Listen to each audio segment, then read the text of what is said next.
I'm a mom of a beautiful 11-year-old daughter. She was 4 years old when I was diagnosed. So this is basically all she's known her whole life. Deb heard the words, "You have cancer," in 2018. She didn't go through it alone. Her daughter Estelar has been with her the whole way. It's part of her life. She says that sometimes that she forgets I even have it because I have days where I'm really good. And then other days it's kind of glaring at her. Deb and Estelar have learned to navigate the delicate balance between being mother and daughter and being care partners. It's a double-edged sword because I love that she's able to handle it. And yeah, my mom's different. My mom maybe doesn't have the same energy as other moms of my friends' moms and stuff, but I worry because I don't want her stuck in a caregiver role. Her diagnosis started with giving birth to the love of her life, baby Estelar. In 2016, I was still breastfeeding Estelar, and I had noticed I had a lump in my right breast. And I kind of was like, oh, I should probably mention that at my next appointment, but I wasn't really giving it much thought. Um, and so I did eventually go in and mention it, and they said, oh, it's probably just a clogged milk duct. You're too young to have breast cancer. Don't even worry about this. Focus on what you're doing. As Deb puts it, life got the best of her, and the lump kept growing. I don't know if I ignored it or I just kind of put it to the side. I got busy. Like moms are busy. We're busy with our lives. And especially Latino families and Hispanic families, the mom is always in charge of everything and they tend to put their medical needs to the side. They don't want to talk about it. And so I let it go, let it go, let it go, let it go. She didn't decide to get the lump checked again until someone else pointed it out. I went in on a Monday, and by the next day, they were like, "Hey, we have an opening. Can you come in? We need to do a mammogram and then possibly a biopsy." And they were just throwing words at me that I was like, "What?" And I'm in my early 30s. So I'm like, I've not prepared for these terms for mammogram and biopsy. And The results would rock Deb down to her core. I get the phone call and we're so sorry, Miss Blake. You have, breast cancer. It's, we're gonna set you up with an appointment. And it was just I was just still. I didn't freak out. I didn't cry. I was just very calm. I did have my child with me at that moment when I got the phone call. We were boarding a train to take her to school. I was going to a parent-teacher conference. And on that train was a fellow community member, friend of mine. She was sitting in one of the train benches and she saw me and she was like, "Are you okay?" And I was like, I just got diagnosed with breast cancer. And I was just very matter of fact about it, and she burst into tears, but, try to keep it together because my daughter does not know. She's 4, we're going to preschool. And I just kind of pulled it together because you know what? I'm a mom and the day still had to go on. I would deal with this later. Deb was doing what came naturally since Estelar was born, putting her daughter first. It was like a very slow mo kind of realization. And I think it was until we got all the way back on the train to go back home and we're walking. And I was baby wearing her at this time. So I would carry her super close to me. And I just remember feeling tears falling down my face as I'm walking towards the apartment. And I'm feeling, and it's now the late afternoon, and it's a beautiful day. And it's the city and it's what I love. And it just felt like, oh my gosh, I could lose all of this, and I'm holding her real tight and she's just not even knowing what's going on. When Deb was presented her treatment options, she was hesitant to do chemotherapy at first. Quickly, she changed her mind. I knew that I wanted to do whatever it would take to be here for my daughter. That's my number one priority, always has been. So I was like, fine. So it was like a month of twisting my arm into it. But in that month, they were doing all the testing. And then that's when they were like, it was probably about 3 weeks after my initial diagnosis when they were like, it's actually stage 4. You're metastatic. And they're like, it's in your mediastinum, it's in your lymph nodes, it's in between the lungs. At the time, Deb didn't know what metastatic breast cancer meant for her future. So in my mind, I still thought I was going to beat this when I was doing this fun summer of okay, we're yay, fun, this and that. Maybe that being naive at that time helped me to get better results. I don't know. And people say sometimes attitude helps.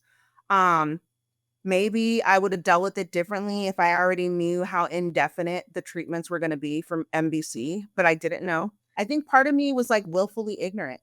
I didn't want to know everything. I was like, "I'm just gonna listen to the doctors, they're gonna say," you know? So, that's why I felt stupid, okay, and dumb, even though I understand why I was being this way. I did feel kinda dumb when the doctor was like, "Alright, see you in 3 weeks for your next infusion," and I just remember feeling like the word indefinitely, just indefinitely, right? Like, it was just, "What?" Deb continued to do treatment for her metastatic breast cancer. Then 2023 came. I was gonna celebrate 5 years of living with metastatic breast cancer and being NED, and I was just so excited to be like, "Oh my gosh, I'm making this definitive year mark line, this 5-year mark." Like, it's the fall of 2023. I was so excited, I was so sure that I was gonna have clear scans. And my scans were scheduled for October 13th, 2023 was Metastatic Breast Cancer Awareness Day.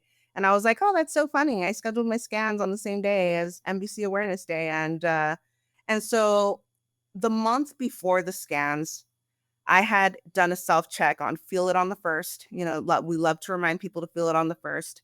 And I had felt a small lump in my breast. But I was like, "Okay, I'm having scans coming up. It's probably nothing."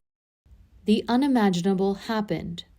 The lump wasn't the nothing she was hoping for.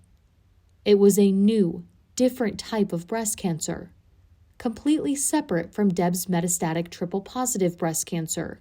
And it was so weird. I was like, I'm having like a backwards experience. Like a lot of women, we know that 30% of early stage diagnoses go and turn into metastatic disease. So a lot of women, they're either de novo, like I was, diagnosed metastatic breast cancer right off the bat, or they had an early stage cancer diagnosis first, then it metastasized or returned recurrence came back later, then they were stage 4. I am having a backwards experience. I'm having metastatic first and then now an early stage. The oncologist says my case is atypical, but I'm sure I'm not the only one that has developed a new tumor that was a completely different breast subtype. But they're treating it like an early stage cancer and they're wanting to be aggressive with it. Deb's care team would treat this early stage breast cancer differently. I did everything they recommended. I had a single mastectomy with an aesthetic flat closure. I then rested for like a month and then I started AC Taxol chemo as adramycin, Red Devil, on Taxol chemo. Did that all of last summer. And it was so hard, and it was so different than when I did Taxol the first time, the 5 years prior and stuff. Completely different experience. I did not have the energy and the positivity and the go-to for it this time around. I just wanted to get it out of my body and for it to be done. And then when I was done with that, and I was bald again and lost my hair again, and this time I was much heavier than the first time, so I didn't feel as cute. I just wanted to feel better, then it came radiation, and that was a new experience for me, and and even though it wasn't, like, that bad, it's just all of it compounded together. Now Deb was navigating a second breast cancer diagnosis with her daughter.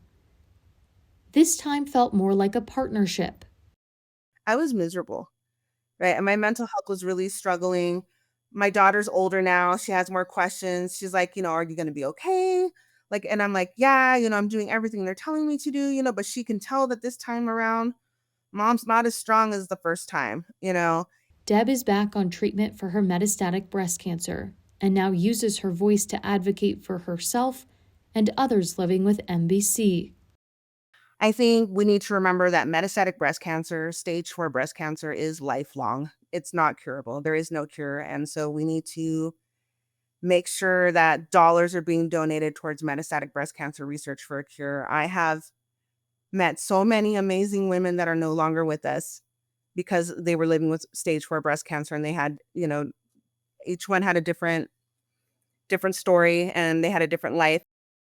Hello, it's infusion day. I am in the infusion room and I am the only patient here today, so it makes me feel like I'm VIP. I've been distanced from social media, but I wanted to come on today and talk about having a bad day. We're more than just MBC. We're moms, we're daughters, we're wives, we're partners, we're sisters. cousins, friends, community members. Like we're all out there and stuff, and we're trying our best to live our life and stuff, and it's difficult, and a lot of us are stubborn and won't ask for help until we really need it. So maybe if you know someone with MVC, give them a hand. While Deb keeps fighting for her daughter, she also wants people to understand this. I've been at some really low places in my life where I've had very little to zero hope. I'm getting a CT scan done today because PET scans are no longer covered by my insurance. And I'm also getting an echocardiogram. So hopefully everything is doing good. I know some people are like, oh, do it for your children or do it for your family or do it for this. But I'm like, I want to encourage you to just do it for you. Have hope for you because you are worthy as the human that you are and who you are right now in this moment. And don't have that hope for anybody else. You're not alone. There are people out there that will get it. And there is people that you can talk to. There are people online. There are groups. You don't have to go through it alone.